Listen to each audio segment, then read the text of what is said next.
Welcome to our training plan struggles into strengths or planning struggles into strengths. The whole idea is we all know that as dog owners, we can make elaborate plans, but then sometimes those plans either just sit or they fizzle out after we have some part that falls apart or something changes in our life temporarily, whether it be a health issue that sets in or any wide variety of personal issues.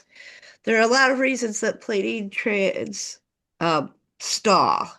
So today we're going to kind of look at what some of those reasons are, some of the more popular reasons, and how we can prevent that from actually stalling us and creating a training plan that we will actually stick to.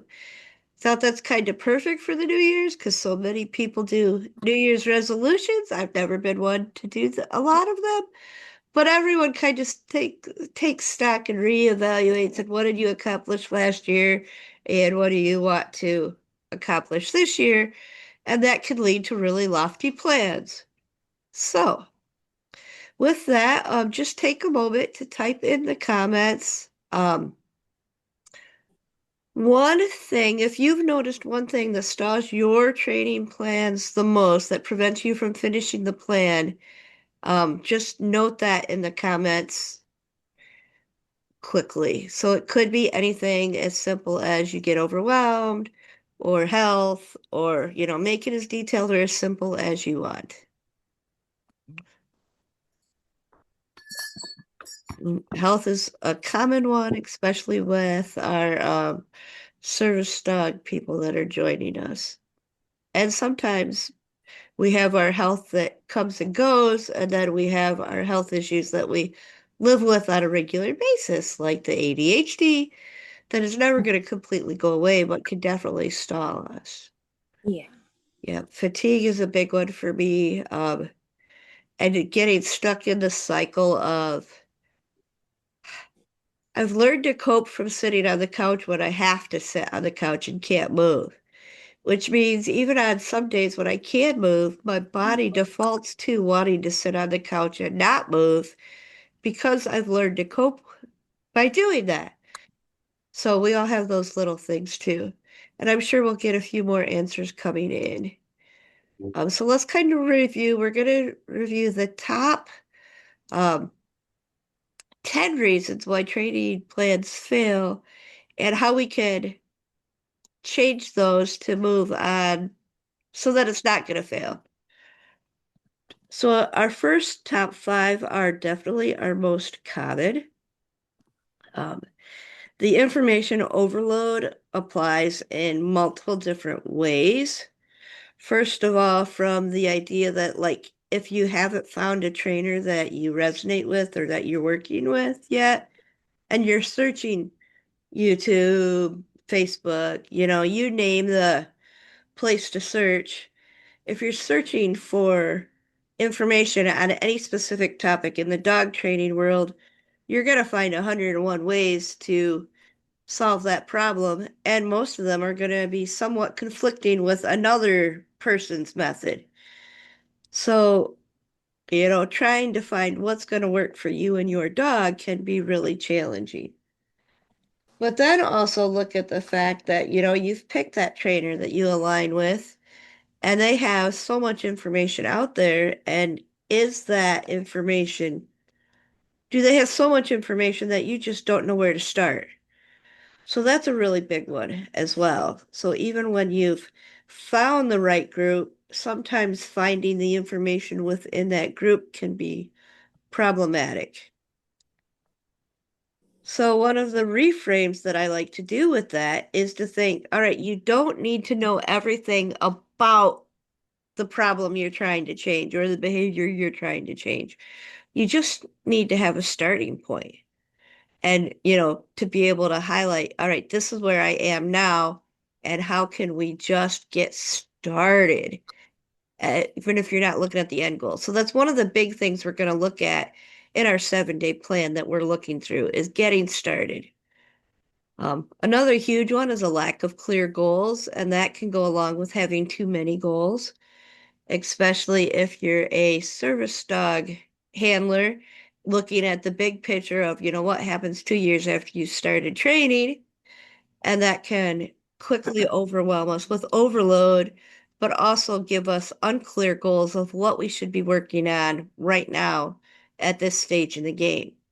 And we all know there isn't one timeline that works for everybody. So you can't just follow a timeline and say, oh, well, I did this last, so I do this next. Well, we've done this, so this is our next step. Because it doesn't work that way when it comes to training a service dog. And not really for a pet dog either, because um, everybody has different experiences and different expectations and different levels that they want to push a specific training to. So that is a huge one. So we can reframe that by reframing the goal of, looking at the goal we want to work on this week versus the goal that we want to work on long term. That can help us reframe those goals. So we'll be looking at that one heavily too. Unrealistic expectations, we're only going to touch on a little bit in today's workshop, but we are going to have some tips and tricks for reframing that into keeping in mind that our dogs learn in layers, not leaps. So we need to move slowly over time to get to our end goal. Smooth is fast, not rushing to the end goal right away. So that's where our realistic expectations come in versus our unrealistic expectations. Inconsistent routines is another huge one, because while there is some value in finding, like, if you know your dog works better at training in the morning or in the evening or a time of day that works better for your dog, we can get stuck in training in that particular time frame because it's better for our dog, but it's not always necessarily better for us, the humans. And while if I have to choose between better for my dog or better for me, I'm going to choose better for my dog. Azul is a good example of that. His prime training time, if we want to work on something, is somewhere between 3 to 5 p.m. every day. That's when he's most food motivated, and that's when he wants to do it. So I know that if I really want to engage Azul, I'm going to do it in between that time frame.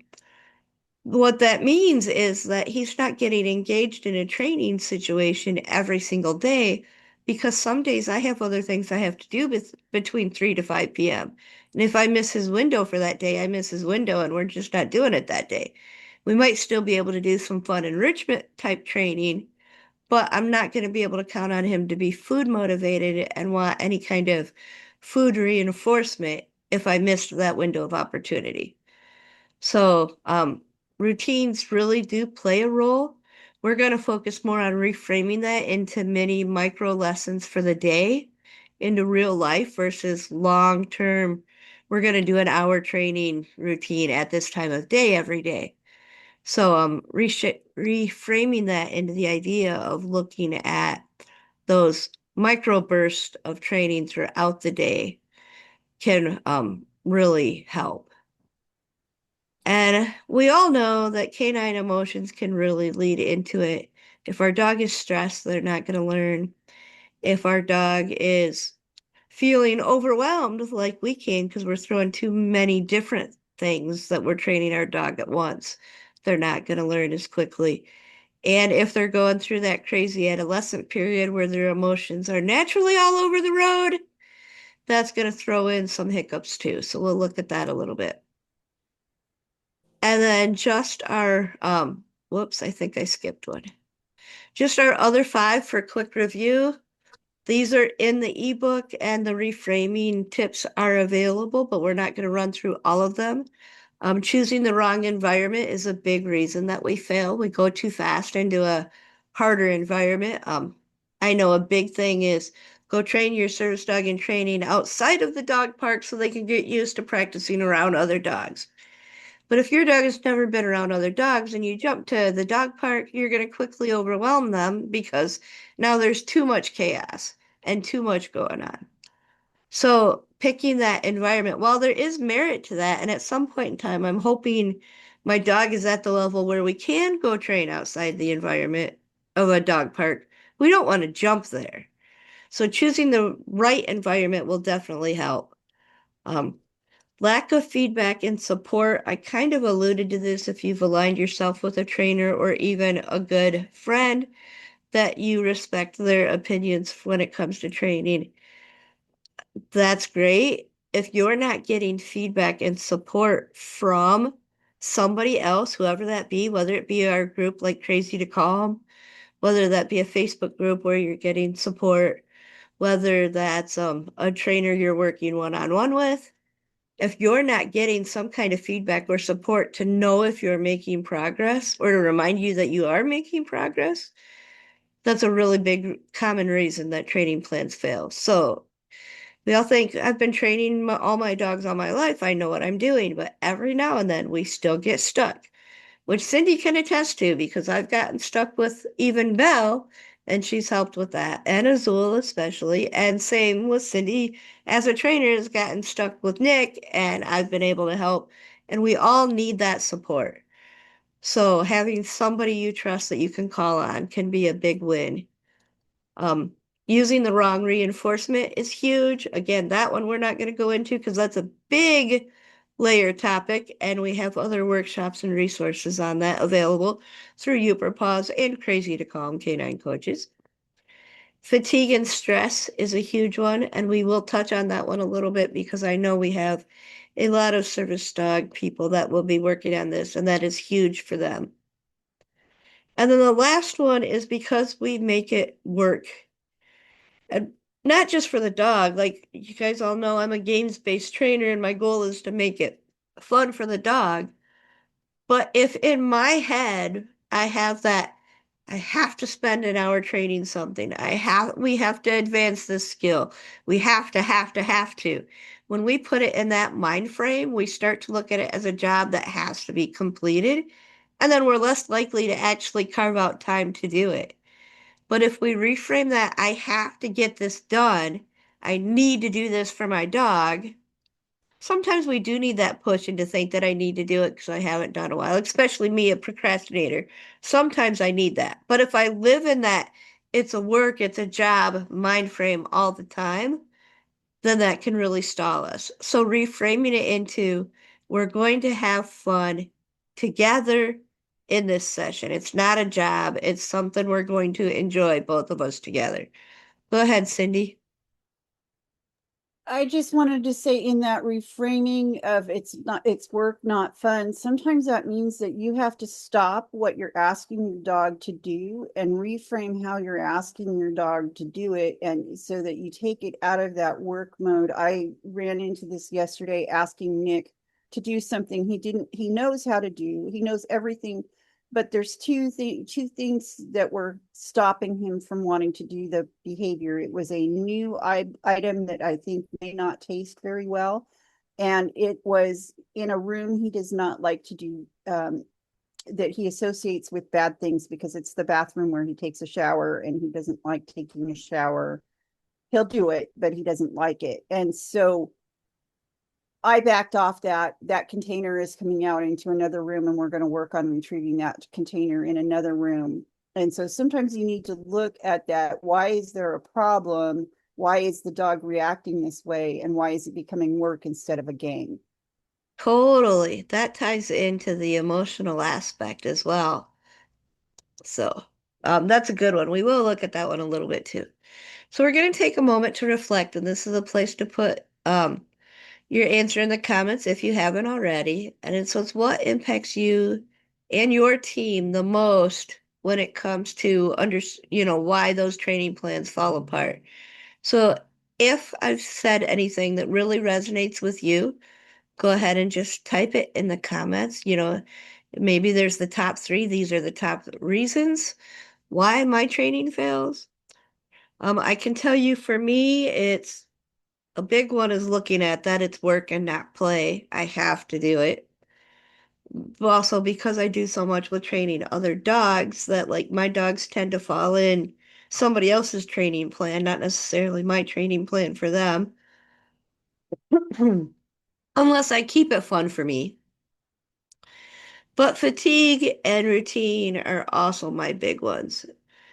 I don't struggle so much with overwhelm, but sometimes I get overwhelmed in like how busy my calendar is in general, and that may stall me as well. So overwhelm does hit. It just hits me a little bit differently than typical. All right, so just looking at a couple of the comments. Transportation can also be huge, especially if your training plan involves being out in a public space or getting to a training class. Yep, transportation can be a hindrance there. Reinforcement choices. Yeah, that's a huge one too. And we're going to look at that a little bit today, but not much. Reinforcement being that so much of us get stuck on food and our dogs don't always want food. And sometimes that's an indicator that we're doing something else wrong if they don't want food. But some dogs just are not as food motivated as others. So finding other ways to reinforce. And some people simply don't want to carry treats around with them for the rest of their life. So they want to find ways of using other types of reinforcement. Um, yep, health, pain, fatigue, those are all really popular with me. They're ones that I can definitely resonate with. So we did some of the reframing as we walked through it. What I want to point out most is that struggles are normal. And what works to solve my struggles, we can look at the simple thing of fatigue, right? We all struggle with fatigue at some point. I don't care who you are as a person. We all have moments of fatigue of varying levels that may hinder us from doing what we wanted to accomplish that day. So if we just look at the struggle of fatigue, what works for me to get me out of that issue may not work for other people. Fatigue being one of the things that is impacted by my autoimmune, it also is greatly impacted by my procrastination um, due to issues, my health issues. So I have that fine line of, is my fatigue in a state where I really need to rest? Or is it in a state where I have rested, but I can't get the ball rolling again? And so that's a huge one for me and something that I battle. So I have to reframe it in my head of, am I in rest and recovery mode or am I in stalled mode? Because when I'm in rest and recovery mode, I can force myself to get up and do something. But that makes rest and recovery mode take longer. So I need to give myself the grace to just rest. However, when I'm in stalled mode, because I am rested and recovered, but now I need to get back into the swing of going out on adventures. That's a huge one that hits me every spring because adventures are limited in the winter due to our depth of snow that we get. But so getting back out on adventures is something that I'm more likely to procrastinate with. So then I have to force myself to push past it and just get out. Because once I get out the door, I'm fine and I feel better afterwards. But just getting out the door is a huge step for me when fatigue is working with me. So we have to kind of look at what is going to help us with that, whatever is stalling us. And what works for me may not work for you. So that's where that bigger community comes into play, like our Working Paws community. If you're getting stalled or stuck or don't know where to get started, that's the perfect place to post your questions because then you'll get multiple people saying, well, when that happens to me, I do this. When that happens to me, I do that. And hopefully one of them will be something that works for you because it's not a one size fits all. So a big one is overwhelm, and we want to kind of just look at that. And we're going to go through this section of slides really, really fast. I have printouts for all of these so that you can, you know, if you want a copy of the slides so that you don't have to take these notes, or if you want reminders to print out, that's possible. But so we're going to run through them really, really fast because we've talked about them. But so the reframing for being overwhelmed is you just need a simple starting point. You don't need to know how you're going to tackle the big problem. You just need a simple starting point. Um, With clear goals, it's going to be, and I know if you're part of our MAPS, which most of the people here now are MAPS Mondays, we know how to take a big picture goal and break it down into multiple steps. And that's going to give us what we're working on this week. So setting that clear goal of what we're working toward and then breaking it down into manageable steps. This is the one that I think we don't do often enough, right? We don't support ourselves enough when it comes to this. We don't seek a community to help. When we had a plan to say, go out to the farmer's market on this day, and then it's a rainy day or our health is really in the crapper that day and we can't do it that day, then we beat ourselves up over it, especially for our service dog handlers. Like we feel like we are failing our dogs so much of the time because we couldn't do what we had in our plan to do that day. So being flexible and adjusting the plan always happens. Like no plan, when we write out a training plan, no plan is perfect the day we write it out. Even if we've spent a full long week writing that plan out, it's not perfect. And we have to be flexible. And there are some things that we're like, all right, we absolutely cannot be flexible on this. We can't move to step 3 if we haven't gotten started on step 1, right? That's one place where we can't be flexible. We can't jump to the end goal, bigger picture, and work on something that we think is going to be more fun if we haven't done the early stages of that first at home. So some things we cannot be flexible on, but other things we can be flexible on. If we plan to go out on Tuesday and maybe our transportation failed on Tuesday, so it just didn't work, and we decide, all right, what the other day this week can we go out? Do we blah, blah. Do we need recovery time? Do we need to plan on just working on other things at home during the week and go out next week? That kind of thing. So adjusting that plan is normal, and we need to give ourselves grace to do that. And that's where that community support really comes in handy, because the community will remind us of that. When you say, I feel like I'm failing my dog, the community you've built around you should then say, you are not failing your dog. Look at all of these great things you're doing. These are the things that let's figure out a way that we can help you feel better about what you're doing with your dog. And if you don't have that kind of community, if you're in the more judgy communities that are, more willing to attack you, oh, I can't believe you didn't make the time. You set it in your plan and then you bailed, and now your dog's going to fail. If you're in that type of community, leave it right now. Search for a community of people that are going to support you. And that community might be on social media. That community might be a cousin that you feel comfortable with or a good friend. And I mean, we know that a lot of my really good friends I met in the service dog community years ago, but they were people that just connected with me. And whether we do any kind of training or not together anymore, I know that if I'm feeling stuck, even I can message any one of those friends, not even about my dog. I can message one of those friends to say, hey, I smiled today because of this. Why did you smile today? And a conversation will start. And by the end of the conversation, I'm feeling better.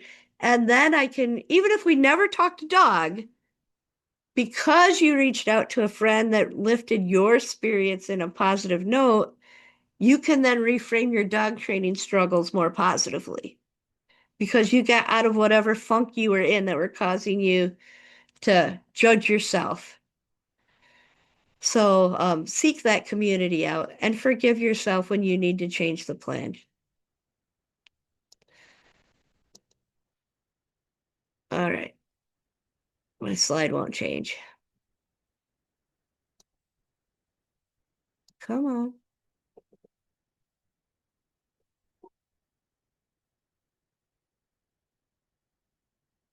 It's going to all of a sudden change too much. I don't know why it won't change. I'm going to stop share just briefly.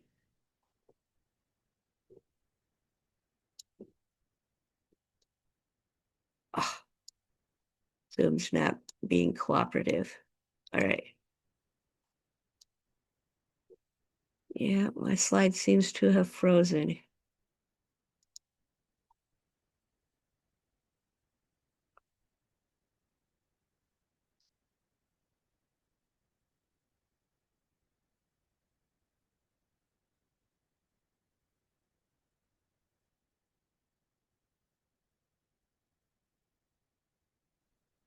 That is not the end slide.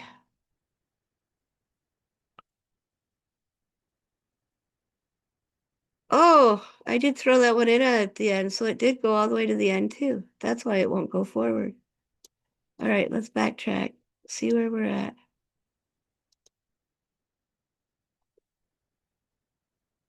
That's such a big one to me. I wanted to be reminded it at the end as well. All right, so here we go. We did that yesterday, Penny. Yeah.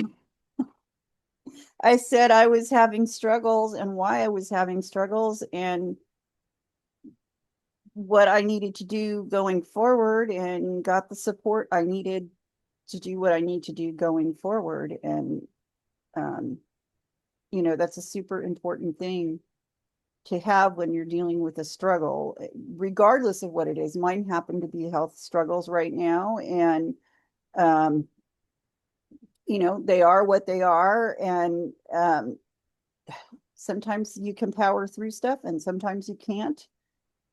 And sometimes you just need to pause. Exactly. All right, so here's our next slide. So training does get easier when we know what we're looking for. I need my thing to go away here. There we go. So clear goals is huge. There we go. Now it went away. Um, and that is something our 7-day plan is going to really look into. So we'll spend a little bit more time there. We're back to rushing through a few of these. Avoid rushed, unrealistic expectations.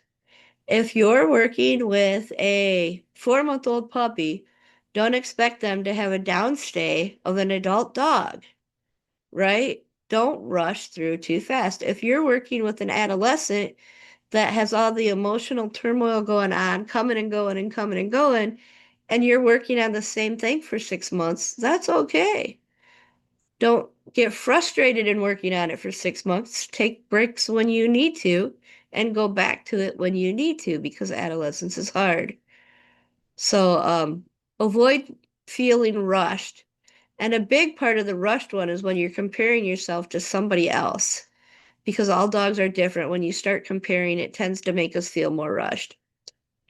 But so we want to create a training routine that fits you and your dog, but so one that fits into your day to day, one that doesn't feel like a chore.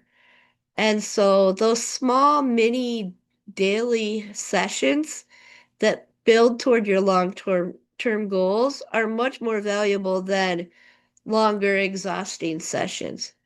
A good example of that is door manners. We all want our dogs trained to be calm around the door, whether it's sit and wait for permission to go out, whether it's, I mean, for me right now, this time of year, it takes me a good 5 minutes to get out the door. If my dogs were jumping on me, jumping on the door, barking, spinning in circles, acting crazy while I was trying to do that, it would probably take me 15 minutes to get all my gear on to go outside. So I need them to stand calmly at the door waiting. And that's something that we've built over time is learning how to do that. And so we have a door to get through and then we have a gate to get through. And once they get through the gate, they can burst out of that gate and run and do their thing and get their energy out. Until we hit that point, they're not allowed to do it. And they know that if they go on leash before that gate opens, that they're not busting out of the gate, that leash manners apply. But if they go out at that gate either on their tie out or off leash, they know they can run and have at it. So setting up that routine that works for you, those little daily habits. If you want your dog to lay calmly at your feet, what time of day are you sitting still enough to practice that training session? If you want your dog to walk in a loose heel in a close proximity to you, what time in your day can you practice that? And that might be as simple as moving from the living room to the bathroom. Can they walk in heel for that, 10 seconds of your day? That might be, can they heel when you go out to the treat counter to get their daily vitamins or probiotics or whatever?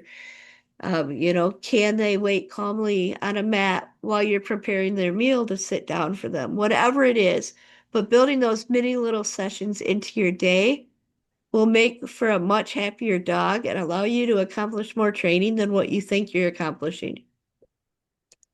Penny, can I Yes. can I just say that if you're doing service dog training and you are starting task training, once you get to the point where the task is shaped and it may not be perfect, but this is where when you would need that task, whether you actually need it, but when you could use that task to save brain power, energy, what have you, use that task as the request for that task as a training session to reinforce that this is when this task is going to apply. And if you continually do that, whether you actually need the Whether task. you need it that day or not, use it because it Exactly. will reinforce your dog's desire to do that task. Yes. And it'll help you long term too with overload. But yes, that's a huge one for the service dog world because sometimes it's just quicker and easier for us to grab the item we dropped ourselves when we have a new dog that's learning how to retrieve dropped items. But the more we take the time to actually ask them to do it, even if we could do it ourselves in that moment, we save our energy for later for other things.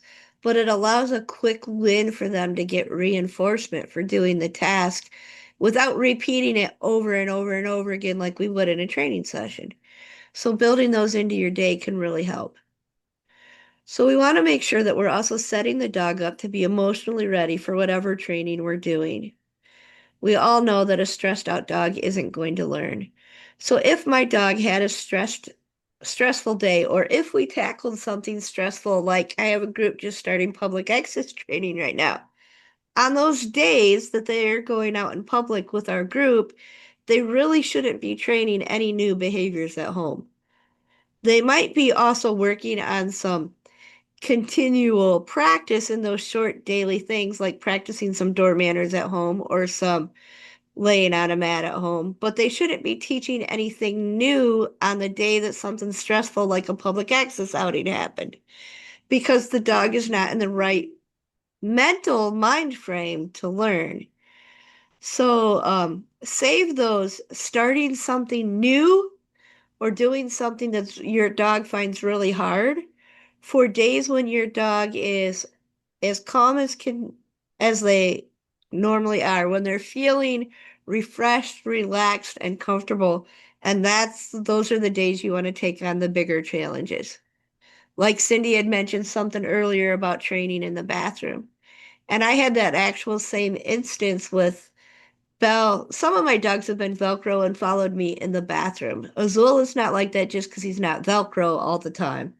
Belle is pretty Velcro, but she would not follow me into the bathroom. She'd stand just outside of the door because, yes, that's where baths happen or showers.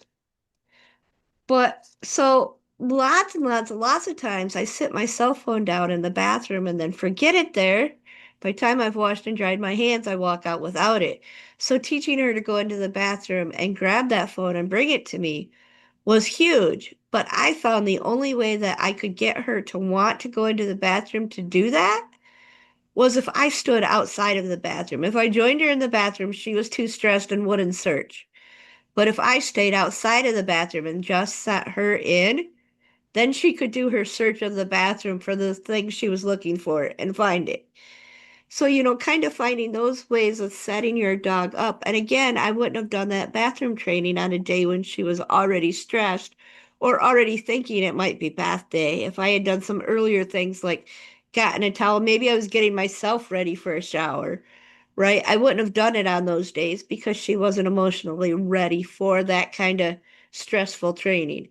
So set your dog up to be emotionally ready for whatever training you're going to do before you do it. Calm brains learn. Human and canine are the same in that picture. So if you're stressed, don't try to do a new training session on something you haven't worked on previously. Environments are huge for me, and I preach on choosing the right environment all the time. And if you're in the Uperpause Patreon, you will see that probably at least once every other month goes out a post on environments because it's huge and it's something that we tend to do badly if we haven't put thought into what is our next training environment.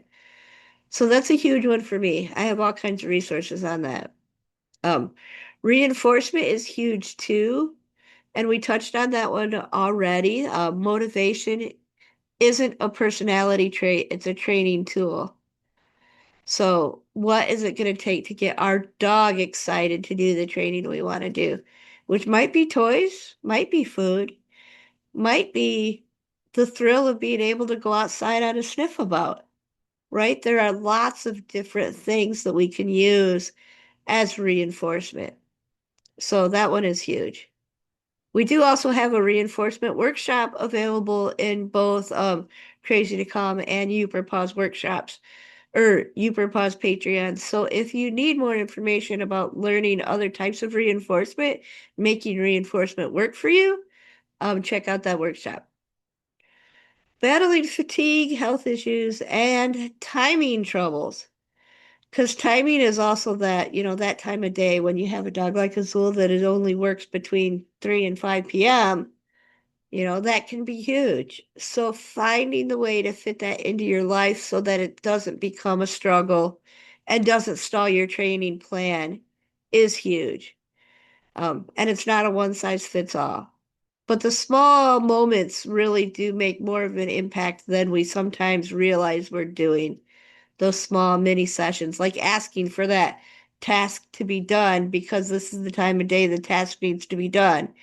Um, it's true for, a reminder to take meds. It's true for dropped item retrieves. A lot of things that we do happen at a certain time of day every day. And so building that into a routine for that time of day where that's just something we do every day is a great way to make training advance much faster than if we did a formal training session on that goal every day. Yes, make training feel like a game. All training should be fun. If it feels like play, you want to keep doing it. If you're enjoying it, you want to keep doing it. If it's hard and you're getting frustrated, I know a common one that a lot of adolescent dog owners struggle with is greeting other people. And that's huge because we look at, okay, our dog just greeted somebody really badly, right? They jumped on them, they goosed them, they did something, right? One of the dogs I'm working with, especially with me because I'm overexciting and he like loves me to death. He has a huge habit of mouthing me. Now he's got the most gentle mouth in the world, and I'm not really annoyed if he mouths me. However, it's a clear indicator that he's overexcited in that moment, and I want to get that excitement level down. So when something like that tends to happen, we start to beat ourselves up and we want to fix it. We want to just hit our end goal in that situation. But that's where we try to hit it too hard and don't keep it feeling like play, right? That will really stall us faster than anything. And that's why greetings become so challenging because we're working generally with either a dog that is fearful to greet or a dog that is way overexcited to greet. And both make greetings go badly if we don't set it up for success to begin with. So, setting up small mini changes. So, when this dog that likes to mouth first runs in the training center and he mouths me every time he runs in, I have done things where I've taught dogs not to do it. He's not at a point yet where I'm focusing on that. I'll let him have my hand. Go ahead, mouth me to death. Get your excitement out.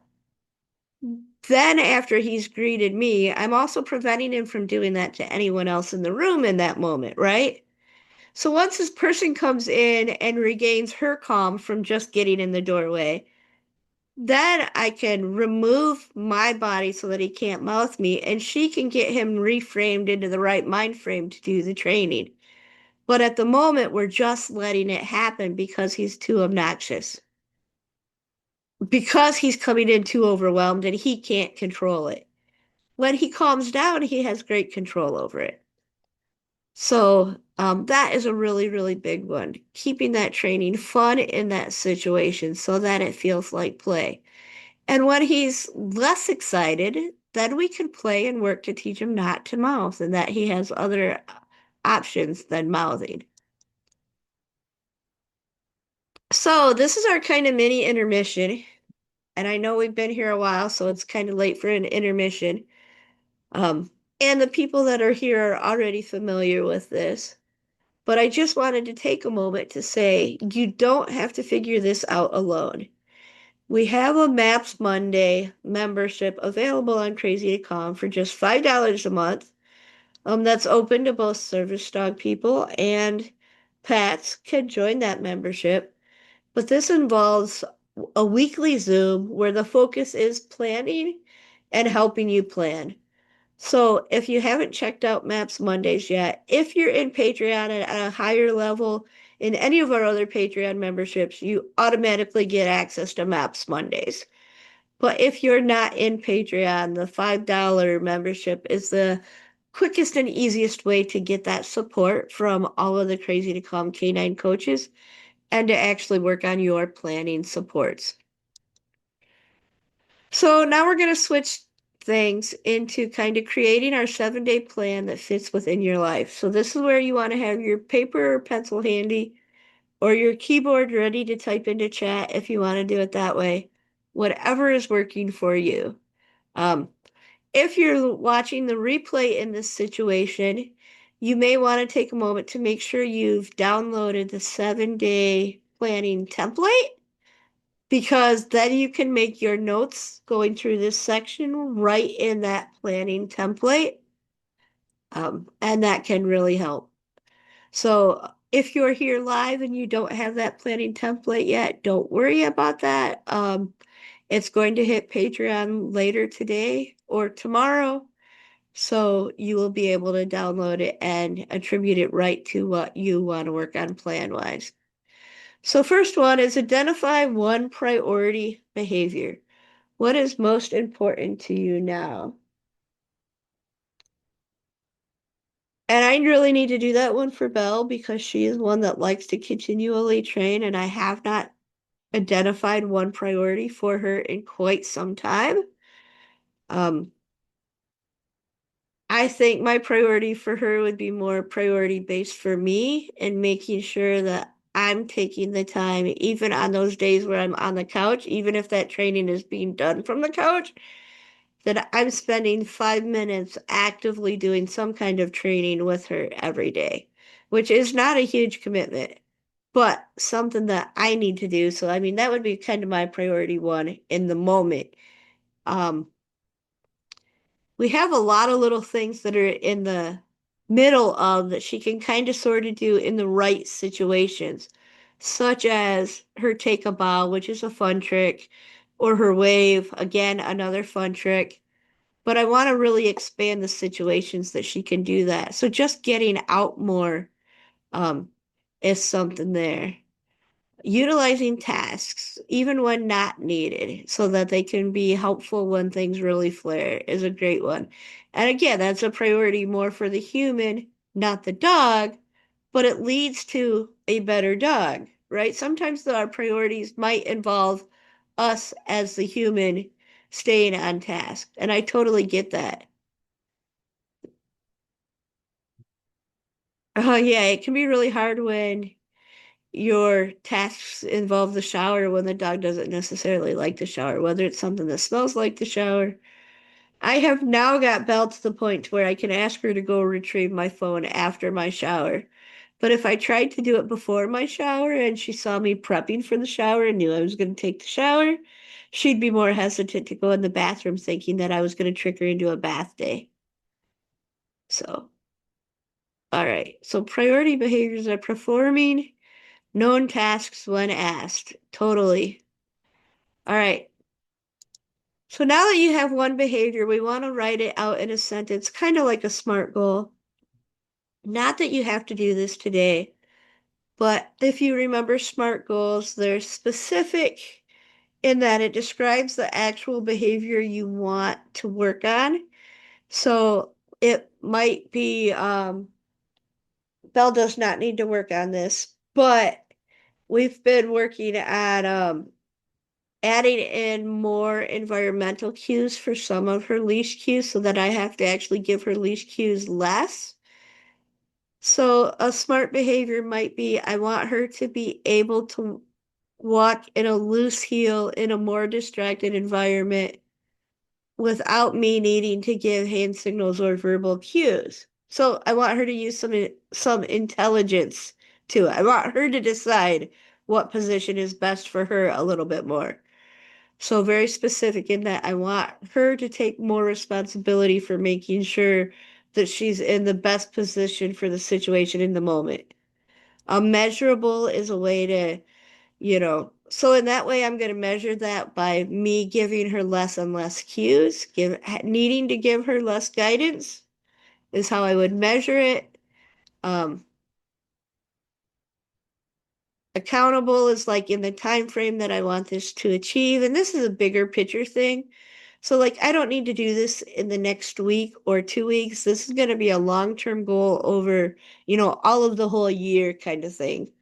And it's going to be through continued practice. And I mean, she's at that right age, being two, going into the full adulthood. She hasn't quite hit the point that I can forget that she's there when we're in a service dog working mode. Like Azul was, I can pretty much forget that he's there and know that he's doing the right thing 99% of the time. And with Belle, not that I have to manage her a lot, I'm still managing her more than I want to be. So that's our goal, is that I have to manage her less and she just knows what's expected in more situations. Some of that is going to involve being in more situations more frequently. Um, and then realistic is the R, right? I'm struggling on that one. And then T for timely. So my goal is over the next year, I want her to be more self-accountable for knowing what needs to happen in specific environments when it comes to the loose leash walking and being able to change. She's really good if we do it in a training situation. She's really good if I do it as a demo for somebody else because then she's in training mind. But to keep that up longer term, like for a grocery shopping trip, she can't keep that focus quite long enough to know in all situations yet. She's getting better. So then break your long-term picture into 3 to 4 micro steps. So in my situation with my goal of increased leash manners, I'm going to kind of start by taking some notes, so even mental notes of all right, which behaviors is she struggling with? So she's really good at knowing when to drop behind me in a follow and then how to pop back out into heel. She's really good at that. She's really good at getting close to me and doing her medical alert when I'm dizzy. So I'm not going to focus on either one of those behaviors in my micro steps because she's good at those. Where she struggles more is choosing when to switch sides, like when she may feel a distraction is too distracting and she chooses to switch sides. And where that's a struggle is because if I'm holding her forward momentum handle, she can't just change sides. She could ask me and I can let her change sides and grab the handle with my other hand, yes. But I want her to get better at that. So that's the knowing when it's appropriate to change sides and being no and learning for her learning the confidence that she knows when to do it, right? So that's one of the things that I'll focus on a little bit over the next year. The other one is where our loose leash kind of fails in stores sometimes is when I'm pushing a cart because she wants to be able to see around the cart, so she may not be as close as I want her to be. She's not scared of the cart. She's not worried about getting close to the cart. sometimes we just take up more space than I want to be taking up because she's trying to be out to the side of the cart versus behind the cart or something like that. So I want her to learn that when is it okay to be out to the side of the cart and taking up more space, and when she needs to step more back behind the cart and it's not okay to take up more space. So those types of things too. Another big one is whenever I need to step up to a counter, whether that be a like a pharmacy counter or a help desk or a checkout line, I'm telling her where her best positioning is every single time, which she easily gets into when I tell her, but I want her to start deciding on her own what those best positions are. So those are going to be the probably the three things I work at most. Um, with a cart, when at a counter, and now I don't even remember what the other one I said was. But so I mean those are my micro steps in those situations. Those are the situations I'm going to focus on first. My baby steps. So choosing the right environments. I want to take a moment to spend a little bit of time here because this is one that we tend to struggle with. When we're writing out a training plan, we can look at like the environment we're working in right now, which might be at home or the training center. For me, I'm lucky enough to have a training center that is private to us sometimes with locked doors. um, but so when we're working on that and we have long-term goals of being able to do it, say in a busy grocery store at Christmas season, the Saturday before Christmas, huge, crazy distractions, right? It's easier to break down environments in the red light planning stage, right? So what that means is any environment that is really easy for you right now gets a green light, um, whether it's a green dot, a green check mark, or you just write the word green, or you write that environment. If you're doing this on a computer, you can highlight the text in green, right? So green light means these are easy, and when we're having a stressful week, we're going to practice in a green light area. Yellow lights are the ones that, are a little bit more challenging for some reason. Maybe it's a place where you're more likely to see more dogs. Maybe it's a place where there's more people. Belle has an issue with kids. So a yellow light area for us might be in the distance of a playground area where we can watch kids playing and still work on the behaviors around that at a safe distance where she's not over threshold. The red light area for me in that situation would be trying to do it right in the middle of the playground with kids playing all around us, right? It's the last places that you want to practice the behavior because it's the hardest. And so when we think of environments in that mind frame, when we're creating a training plan, highlighting at least two green lights, at least two yellow lights, and at least two red lights can be huge. And this is a place to be flexible because you may have two green lights, one yellow light, and 10 red lights. But slowly, as you practice, those red lights are going to start to transition. Some of those red lights will start to change into yellow lights that you can do in a medium distracting environment, the right time of day with the right reinforcement, and you put everything else together right. That's when you can do those, focus on those yellow light environments.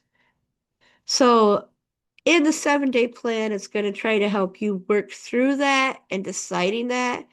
And if you're getting stuck, that's the perfect time to reach out into your community to say, I need some ideas of yellow light environments where we can do this training. Because that can really, really make your training go faster when you think of it in that frame. So, of course, in the 7-day plan, we have to pick the reinforcers that are going to work well. And especially when you're working on a new behavior, whether that be a service dog task or that be a basic behavior like heel, pay well.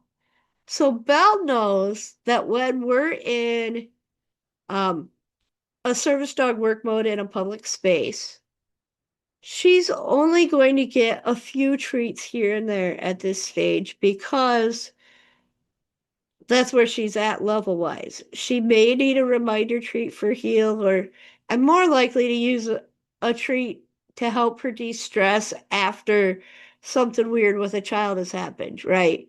Like the Halloween time where the adult put on the witch hat and can send this 2-year-old running screaming at us with the adult screaming, "I'm going to get you," and the 2-year-old basically colliding with us as we walked past an aisle, right? That's a situation where I'm going to pay really, really well in some way. For Belle, it was food combined with lots of calm play and giving her permission to shake it off and do a little bit of focus stuff. And yeah, that was really crazy, and I get that. But she also knows when it comes to loose leash walking, if we have a bunch of young dogs that need a lot of reinforcement, I'm also going to pay really well. I might use a lower value reinforcement in that situation, but I'm going to deliver treats just as frequently as I want the people around me to deliver treats in that situation because A, I'm an example for them, but B, because Belle shouldn't have to sit there and watch, as treat motivated as she should not have to sit there and watch all these puppies around us getting treats and her not get any just because she's better at it. So I'm going to pay well in that situation too.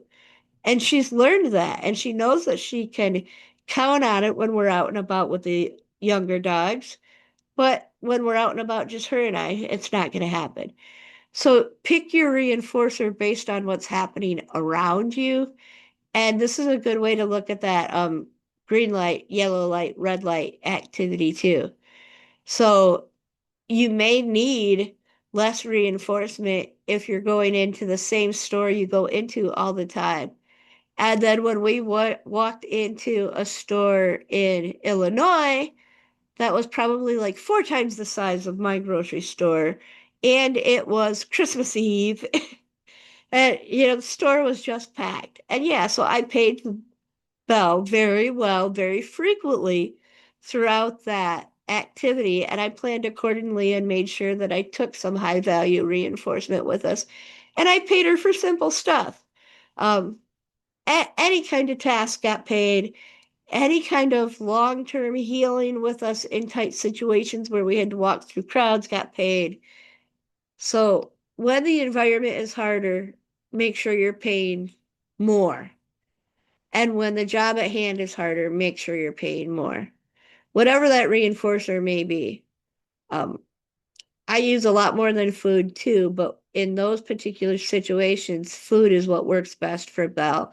So for Belle, I use food heavily.